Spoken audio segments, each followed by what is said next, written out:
I will be going to India for a puja, as you know, because they say in the West most of the pujas take place and they never have a chance. That's why I'm going to India. And Navratri starts from the 4th. I hope in these 9 days you'll clear out so many of your chakras. Of course, I'll be working on them, but you have to also cooperate. Watch yourself, find out what's wrong with you. Why the different chakras are catching. Now the attitude that we have towards ourselves and towards others has to be now changed in these new circumstances and in this transformation. The Sahaja Yoga lifestyle is not a system, you know that. We don't want to create any systems, any norms in Sahaja Yoga. But what we do here is to transform ourselves into selfhood, into the spirit state. By that, we change our attitudes. If our attitudes are not changed, then we have not achieved much in Sahaja Yoga. The attitude first should be that we have to know that we are on the giving end, not on the receiving end. If that happens to you automatically, spontaneously, then you have achieved it. But supposing it does not happen, then you have to be on the watch out. First of all, you must feel the joy of being in the Sahaja Yoga. If you cannot feel the joy, then there's something wrong with you, something wrong with your heart. Heart is not clean. You have to clean your heart.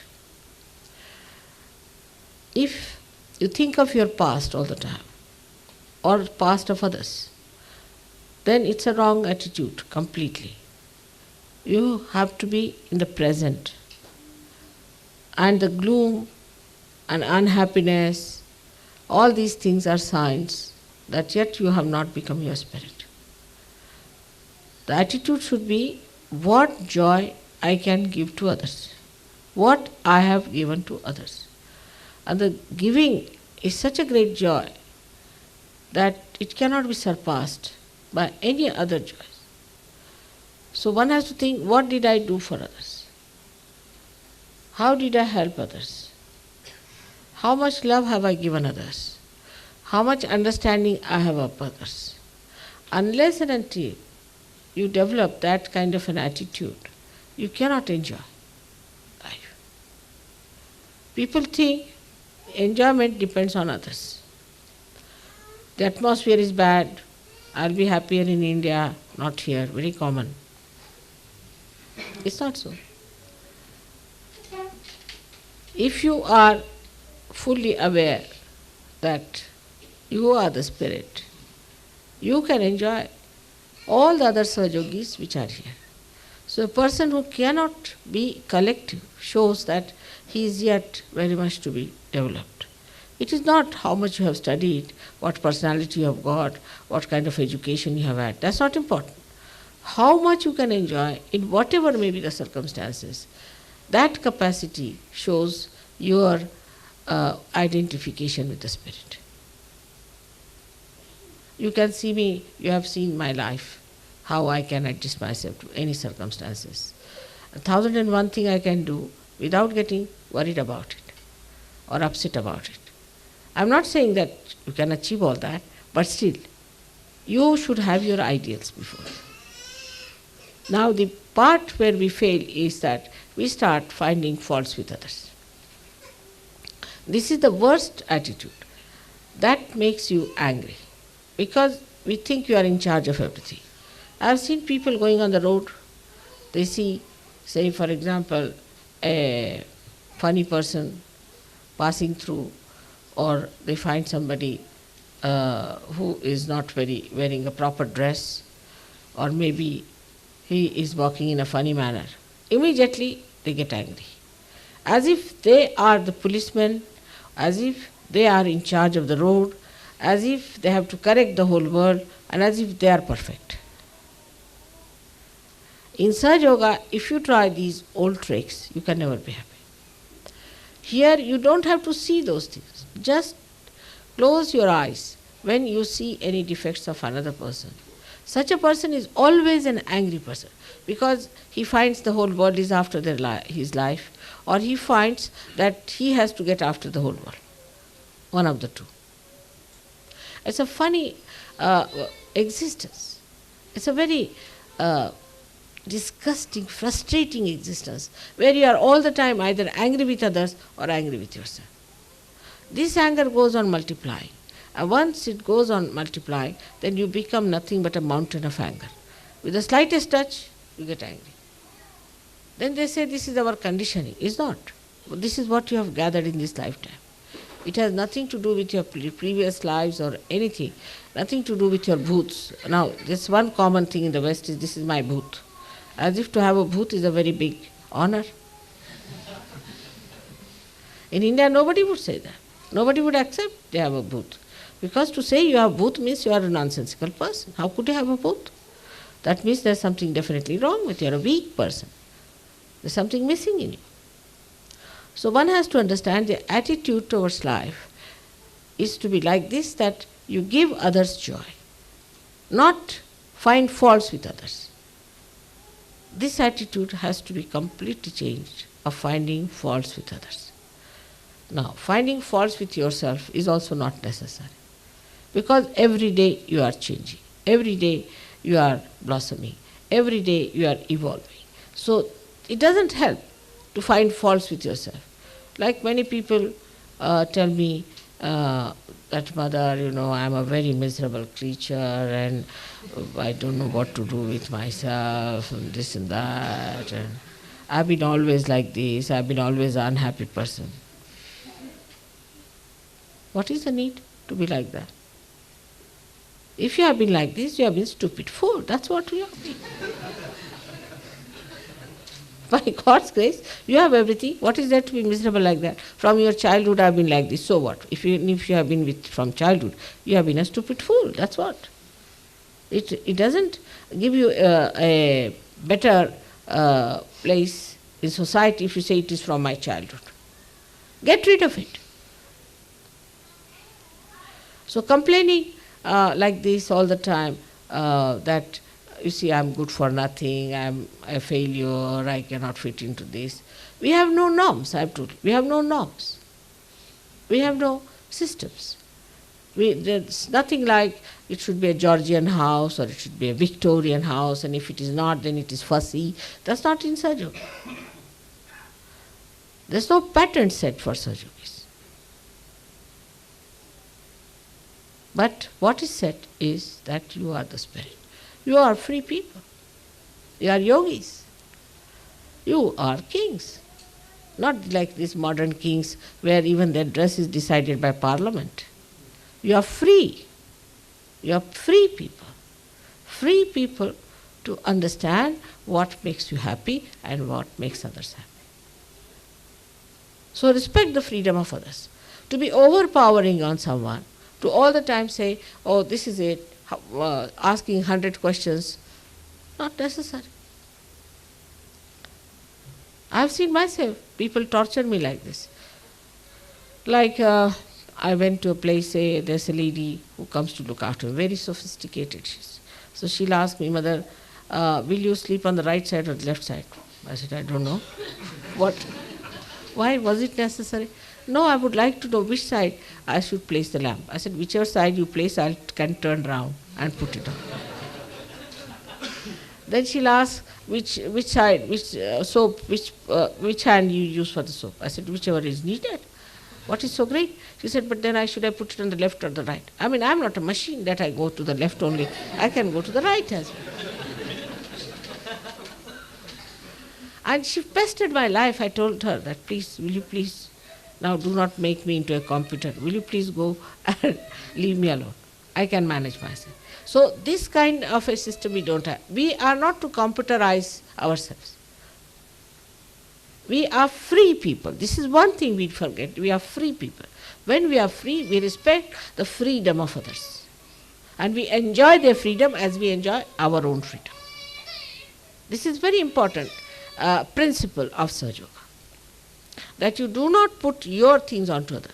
Now, for example, it's a very common thing. I can see your vibrations, you are very bad. That's no good. If you feel somebody's vibrations are bad or anything, try to be away from that person. It's different. But you need not say that to that person, because that curbs the personality of that person feels hurt, and then that person goes to another person and say that, all right, I can see the vibrations, you have very bad vibrations. Then it will say to the dog, it will say to anything. That's not the way to make it cheap like that. You shouldn't talk like for vibrations so cheaply. Let me see your vibrations. You are not to judge others' vibrations, better judge yours. Have you understood your own vibrations? Have you corrected yourself? But that doesn't mean, again, you condemn yourself. Mother, I've been catching throughout my left agya what to do. Why can't you get rid of it? It's very simple. Left agya is the easiest thing to get rid of. You know the mantras, you know what to do. You can get rid of it. But no, you see, that's a kind of an indulgence. Also, some people have, oh, I've got a left agya, then everybody should worry about that person, sympathize with that person, bring candle, burn his clothes, burn him, burn everything. And then they start crying, oh God, what is this? This is the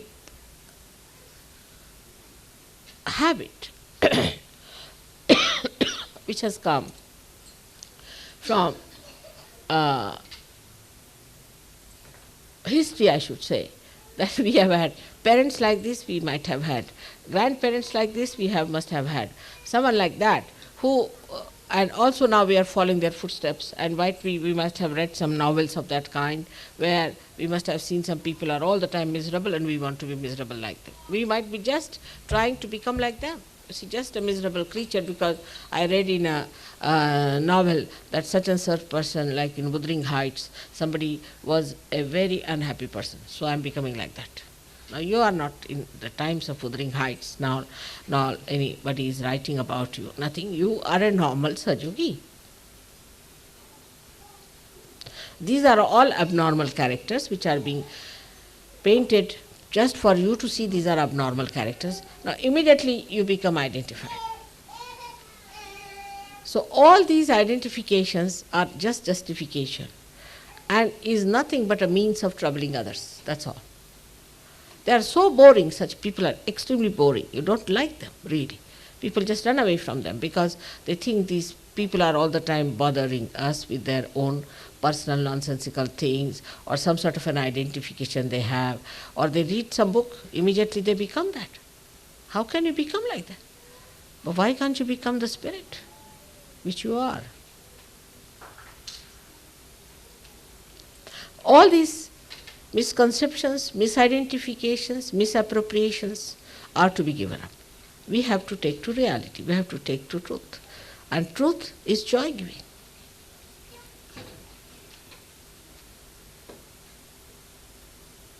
Now the word, as I said, problem, is a recent word in English language. They never had it before. I tell you, in geometry only we used to learn when I was young. In geometry only there was a problem. We never had a problem otherwise. Now there's a problem. This is not a thing one can eat. This can be soaked. Who brought this one? This is too much. To expect me to eat this, it's rather too much. Hard boots, I must say.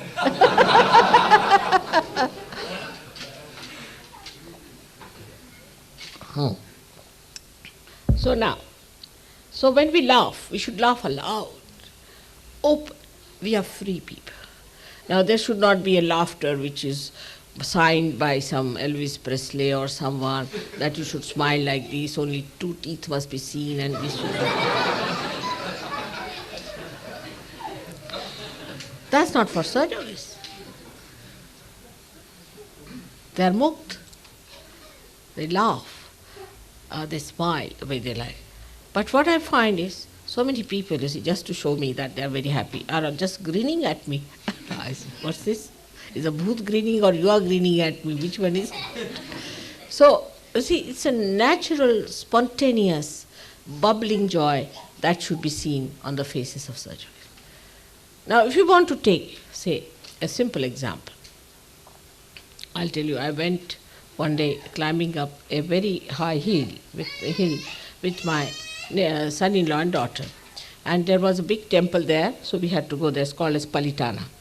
And by the time you go there, you really get absolutely sick because 3 miles you have to walk and go. So we went and sat down, we sat down. And then suddenly I saw all the beautiful elephants. They were made in the stone. And every elephant has a different type of a tail twisted. When my son-in-law and my daughter-in-law were absolutely fed up, and they were sitting there somehow waiting for the water to come in. And I said, look at these elephants, you see how they have done it. Every tail is differently twisted. He said, Mommy, this is the limit at this time. How can you see the tails of the elephants? I said, this is what I see, because just now there's no water, so better to see the tails of the elephants.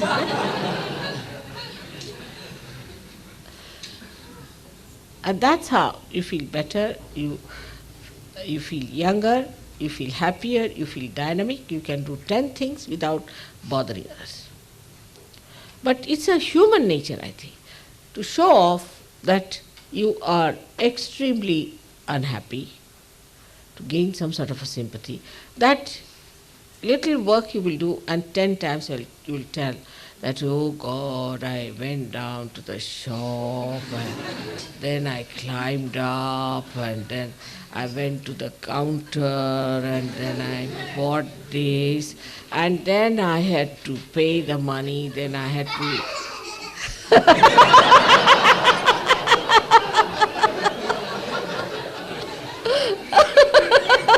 Look at the children, that's what it is. Children are enjoying it because they know they do like this. All these nonsensical things need not be done at all. It has to be a very simple, joyous thing which should be said, you have brought something, just all right, give it nicely, happily. You don't have to say, I did this, better not give, Baba, keep it with yourself. It's like that. So, every time I'm going, I have to give you some sort of a message. And this time is that you enjoy yourself. Every time I say the same, enjoy yourself. I hope you understand why I say that. It's a mantra. It's the mantra today, that enjoy yourself. Yourself, your spirit. Enjoy your spirit. In Niranand, you should drench yourself into that. You will be surprised, all so-called problems, all so-called pressures, all these things just will die out. It's your only mental conception, your mental ideas and the forms and systems from which you are coming out. That's why. You have certain ideas about people which is not true. They are all evolving, they are all coming out of it. Even the societies which are not Sahajogis are changing. Around you, you are the one who are changing all these things. You see, like a little child, one little child, when he runs, he makes you so happy. Just that much is sufficient to make you happy. In the same way, so many Sahajogis in England should change the society of England, no doubt. But let us see how much we have transformed, how much dynamism we have. Now, I have no problem as usual, but there is one thing that you could call a problem for England, is Shuddhi camp. Now, the Shuddhi camp to become Shuddhi camp needs people to work it out. But those people who have some talent should go, not everybody for a picnic. Still, it is not ready for picnic. It is ready for some work. People who want to go should enlist their names with Gavin or someone, or I think Dr. Spiro can look after that side. And you inform them that we would like to go and we can do this work. Go there and work it out. And I'm sure it will be ready very soon for us to have picnics. But before having picnics, we have to work. And working itself is a picnic. Working itself is a picnic if you know how to enjoy it. Everything is picnic. Everything is enjoyment. Nothing is a pressure for you. Nothing is a dull thing for you. Nothing of the kind. So you are the one who can make the whole country very joyous and the whole world very joyous. May God bless you.